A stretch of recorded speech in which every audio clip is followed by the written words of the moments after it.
কোলে দেখা আলোয় বনলতার চরিত্রে আর দেখা যাবে না নন্দিনী দত্তকে, এমনটাই সোশ্যাল মিডিয়ায় নিজেই জানিয়েছেন অভিনেত্রী। বনলতার চরিত্রের কয়েকটি ঝলক ভাগ করে নন্দিনী লেখেন, খুব ভালো অভিজ্ঞতা, পুরো টিমের জন্য শুভেচ্ছা রইল। এর মধ্যেই খবর বনলতার চরিত্রে আসছেন অন্য অভিনেত্রী। সূত্রের খবর, এই চরিত্রে এবার থেকে দেখা যাবে অভিনেত্রী সৌমিলি চক্রবর্তীকে। এর আগে দর্শক তাকে দেখেছিলেন স্টার জলসার ধারাবাহিক অনুরাগের ছোঁয়ায়। এরপর সেভাবে ছোট পর্দায় আর দেখা যায়নি তাকে। এবার বনলতার চরিত্রে কোণে দেখা আলোয় এন্ট্রি নিচ্ছেন সৌমিলি।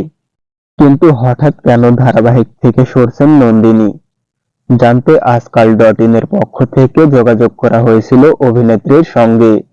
নন্দিনীর কথায়, 1 বছর ধরে ধারাবাহিকটায় অভিনয় করছি, তাই ভাবলাম আমার চরিত্রটায় আর কিছু দেওয়ার নেই, এবার অন্যভাবে নিজেকে এক্সপ্লোর করতে চাই, কোনো ব্যক্তিগত কারণ নেই।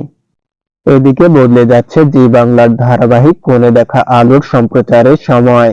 হঠাৎ করেই এই সিদ্ধান্ত নিয়েছে চ্যানেল কর্তৃপক্ষ, কারণ আসছে দুটি নতুন ধারাবাহিক, বাঘিনী ও সতীপীঠ কালীঘাট।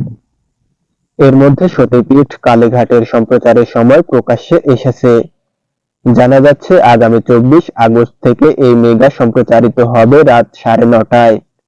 এই সময় এতদিন দর্শক দেখেছেন কোণে দেখা আলো ধারাবাহিকটি।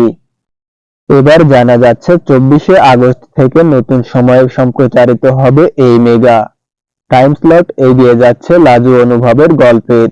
এখন থেকে বিকেল 5:30টার সময় দেখা যাবে এই মেগাকে। ভিডিওটি ভালো লাগলে লাইক, কমেন্ট এবং শেয়ার করুন। আর এই ধরনের আরো ভিডিও পেতে সাবস্ক্রাইব করুন এসবি বিনোদন আপডেট। ধন্যবাদ।